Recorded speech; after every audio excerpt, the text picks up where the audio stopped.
Okay, we've been sent quite an interesting case today. It's for a tooth in the position of number 6, as you can see here, and we have an existing plan there. And we were also sent a note in regards to this particular case. What I would like to do is read the note for you here. This is a 57-year-old male who has a congenitally missing number 7. Number 6 is present in the position of number 7, and tooth number C was in position of number 6. He fractured number C, and I removed the root and grafted. There are no signs of pair functions and group function working excursions. The root convergence frightens me a bit. Plan here is for pilot drill only because it'll be tight in the sleeve, and I was planning on an OptiGuide. So again, one of the nice things that we do is after attending a workshop, we allow you to send some cases in to have some evaluations done. And this is an example of that. So there are several different things I want to point out here. Um, First, let me go through the plan as it is, and then we'll talk philosophy on this one, okay? So the first thing that I notice with this plan is the angulation of the implant.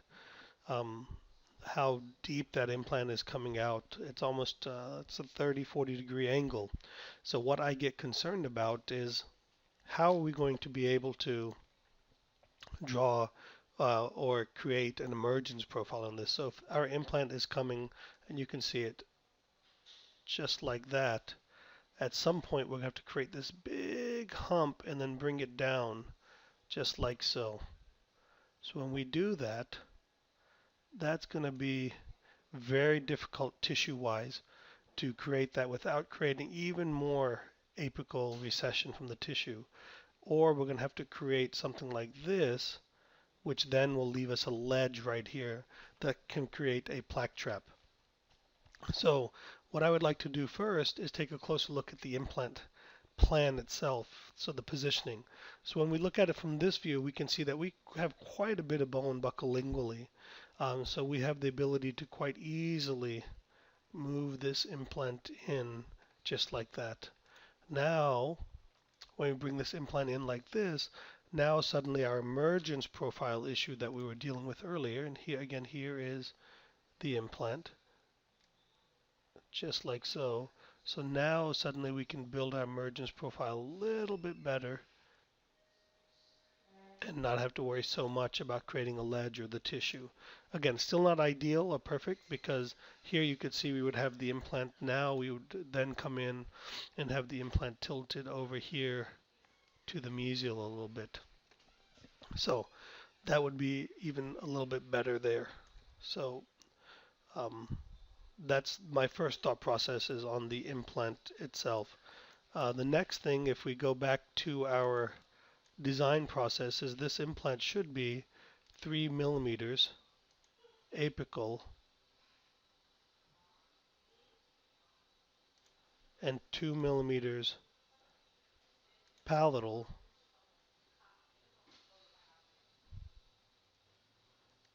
to the proposed gingival margin, leaving this implant to actually go about right here.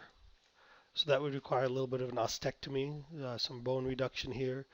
This would also give us the space to properly create an emergence profile. Now, so those are the things I would correct from an implant planning perspective on this particular case, just to, you know, just to make it a little bit more easy in terms of planning it and you know, making a restoration look quite nice and all of those various things. So, you know, hopefully that makes sense there. But what I want to really show here is an important part of the process that we teach, and that is using the slider, 360-degree slider at the end. So right here we can see, you know what, it looks okay. You know, we've got plenty of distance here between the root of number 5. We got decent room from the root of 6/7. So, you know, doesn't look that bad. I mean, if anything, we could probably just move this over a little bit here, get plenty of space. But when what happens oftentimes, and I know this particular case, the dentist submitting this has actually done this because it was mentioned to me in a private email. But what we see is we forget to look in 360, and when we use the slider right here, suddenly we can see that this root actually curves quite a bit in mesially, and our implant is actually now in the place of this root. So this becomes extremely difficult. So between the location of actual tooth number 6, that root, and the location of actual tooth number 5 root, it's almost impossible to get this implant in there. Combine that with this is a site for number 6, a canine site, and we're planning on using a 3 millimeter diameter implant by 10 millimeter diameter length. This is simply, in my opinion, too much of a compromise.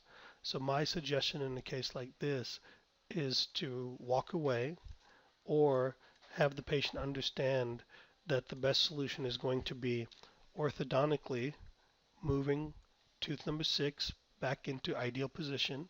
And when we do that, what's going to happen is the body will relay plenty of bone here to be able to have the space to put a implant in site number 7, and then using a minimal diameter implant like a 3.0 diameter implant in site number 7 becomes a lot more doable. And then we can also consider some soft tissue grafting to correct tooth number 6. But personally, I would not touch this case unless the patient was willing to go through orthodontic treatment. And if the patient says no, I would be willing to walk away from this case. So I hope this makes sense, and hopefully the biggest lesson here is for the 360 placement, and for even when we're doing a compromised position, to always think about the restorative aspect of this, how we're going to restore it, how we're going to create the emergence profile to be able to make this happen. Thank you very much.